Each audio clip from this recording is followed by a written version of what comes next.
Aye, we give you the facts. It's not what you think. Popeye Newsling, Young King, 1 yard, bless. Good morning, Popeye. Grandma watch Popeyes every morning and every night. Greetings, viewers and subscribers. Football lovers. This Saturday afternoon, August 26, starting at 3:30, go out and support your team. It's the start of the Tier 2 qualifiers. The Westmoreland FA champions, that's the Petersfield Football Club. They will be up against the Hanover FA champions, Sandy Bay.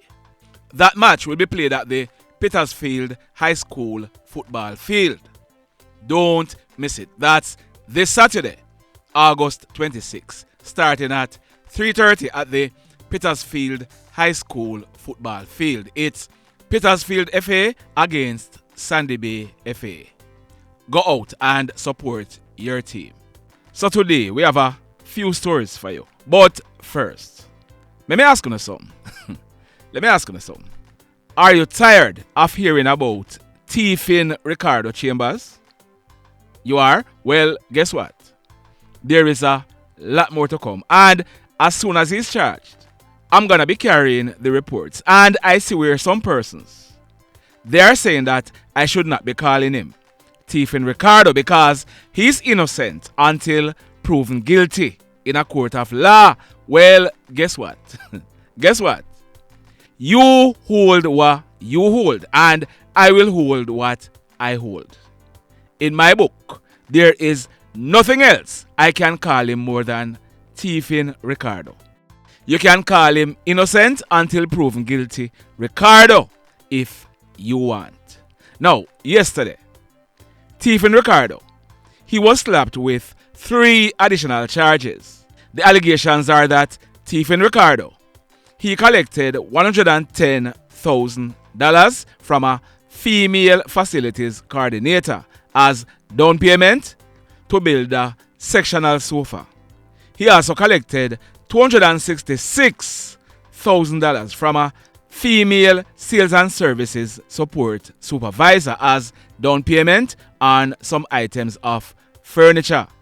He also collected $347,000 as down payment to build a bedroom set and a sectional sofa. None of the items were built or delivered. So the charges keep piling up against thieving Ricardo Chambers. So you're upset. Yeah, man, you're upset when I call him thieving Ricardo? Well, put this in your pipe and smoke it because Ricardo Chambers is nothing but a big, dirty thief.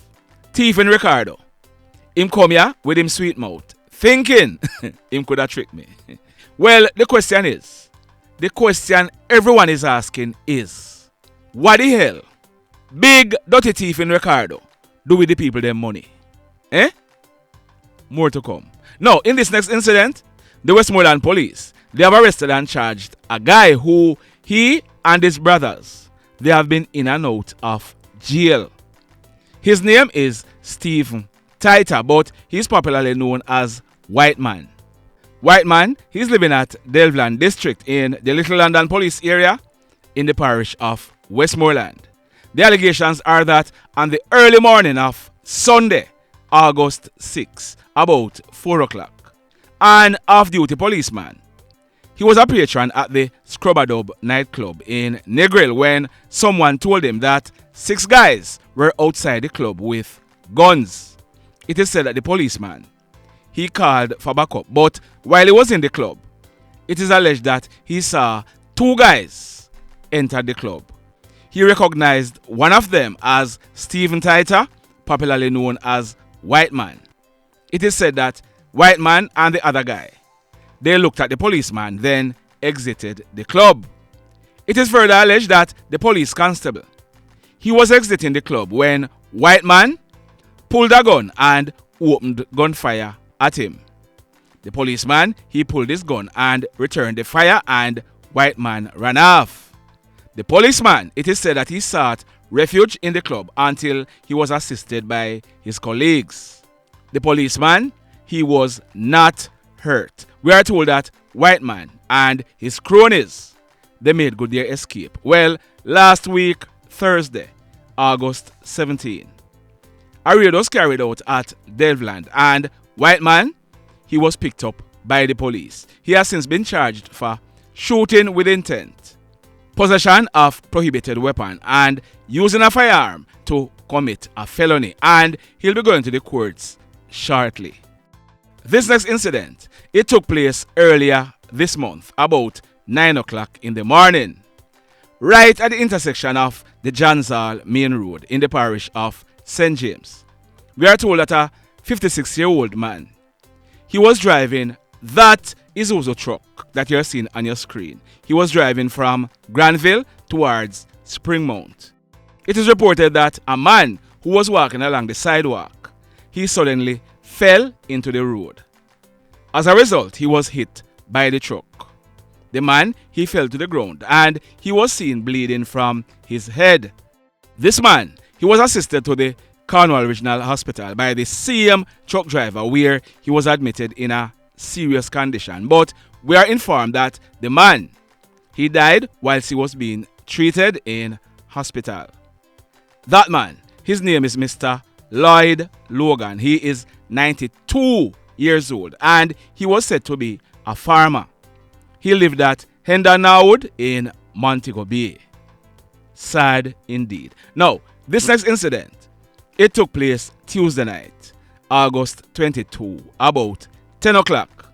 It took place along the Scarlett Hall main road in the parish of Trelawney. We are learning that a man, his name is Mr. Lloyd Samuels. He is 75 years old and he was said to be living in the same Scarlett Hall area. We are learning that Mr. Samuels, he was riding a bicycle. He was riding on that side of the road where you see the cones, but I'm not sure in what direction he was traveling. A man in his late 30s, he was driving that red Toyota Corolla motor car that you are seeing on your screen. He was heading from Falmouth towards Montego Bay direction. On reaching a section along the roadway, both the bicycle and the car, they collided. Mr. Samuels, he was flung from the bicycle. He mounted the bonnet of the car and landed into the front windscreen. Mr. Samuels, he was thrown onto the left soft shoulder and that was it for him. It is said that Mr. Samuels, he died on the spot. Sad indeed. In this next story, the Westmoreland police, they are awaiting a post-mortem to ascertain how that man met his demise. His name is Mr. Velik Aleksanddrov Kitanov. He was born on April 20, 1976. He was born in Bulgaria, but we are told that he was once living in the United Kingdom.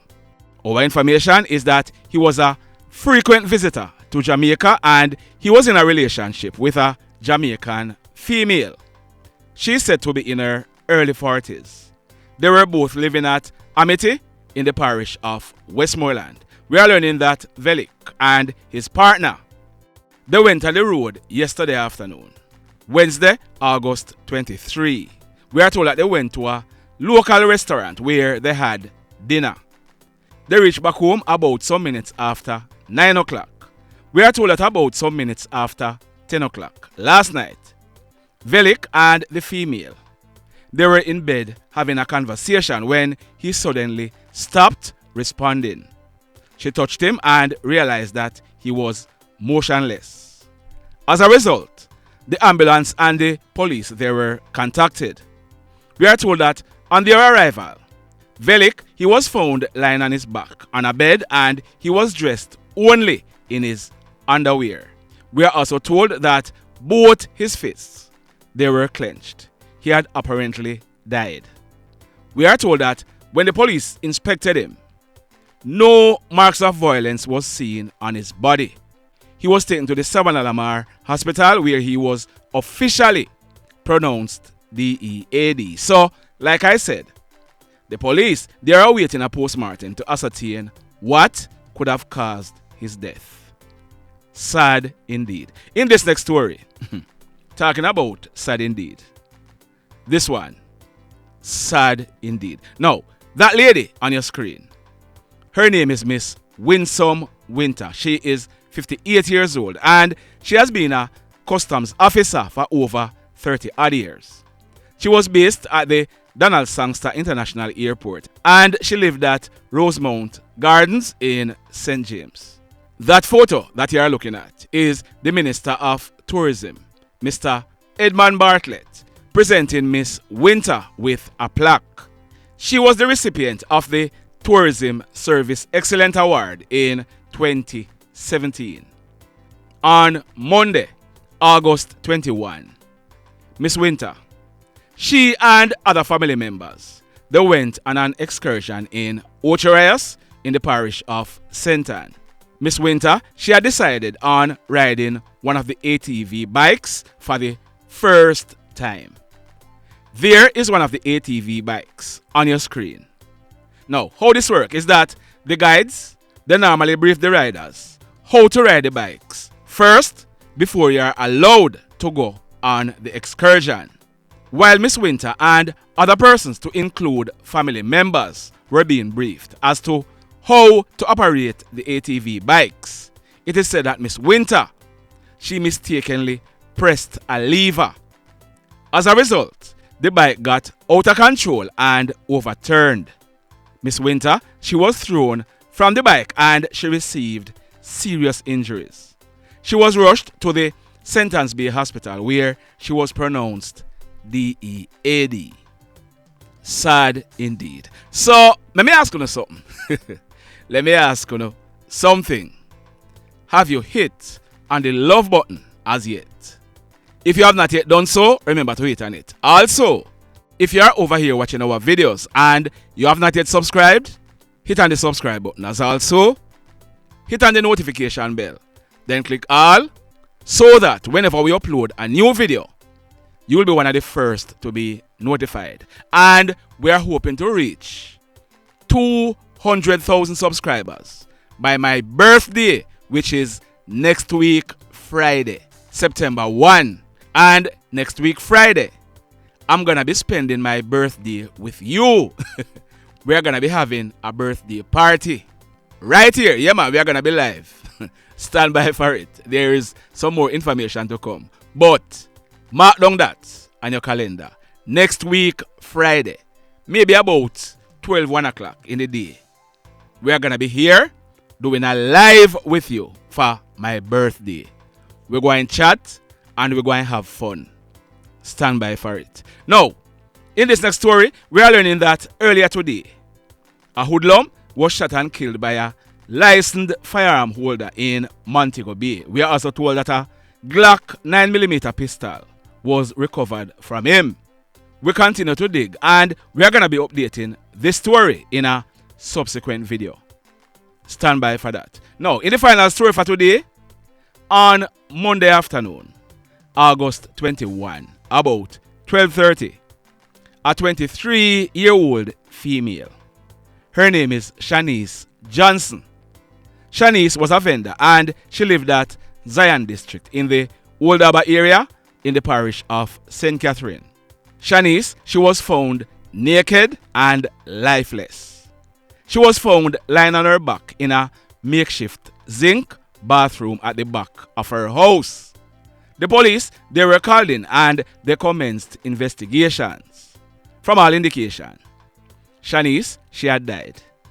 We are told that when the police inspected Shanice, she had a black mark on her right shoulder and other minor bruises. We are told that based on police investigations, a team from the Jamaica Public Service, JPS, they were called in and they did a voltage check. It was revealed that there was a voltage of 85.5 on the bathroom zinc. It was also observed by the JPS team that electrical wires ran under the bathroom zinc to the house where Shanice lived. Are you following me? Now, a post-mortem examination will be done to ascertain exactly what caused Shanice's death, but it is strongly suspected that Shanice, She died from electrical shock. Sad indeed. Blessed love, everybody. Tell a friend for tell a friend for tell a friend about Popeye Newslink and PNL Blog TV. Like, subscribe and share. Quicksilver sing, if we just unite, what a country this will be. If we just unite, Jamaica live in unity. If we just unite, what a country this will be. If we just unite, Jamaica live in unity. Hey, crime it a mash up Jamaica. Criminals them a mash up Jamaica. Jamaicans mash up Jamaica. Oh Jamaica, me sweet Jamaica. Crime it a mash up Jamaica. Criminals them a mash up Jamaica. Jamaicans mash up Jamaica. Oh Jamaica, me sweet Jamaica. I coulda sunshine or rain. Jamaica, no problem, no pain. Rude boy them knock out can't tame, but me want me country back. Give me country back. To the street and the lane, everybody them start complain. Bloodshed, what a shame, but me want me country back. Give me country back. Crime it a mash up Jamaica. Criminals them a mash up Jamaica. Jamaicans mash up Jamaica. Oh Jamaica, me sweet Jamaica. Crime it a mash up Jamaica. Criminals them a mash up Jamaica. Jamaicans mash up Jamaica. Oh Jamaica, me sweet Jamaica. Jamaica, Jamaica, the land of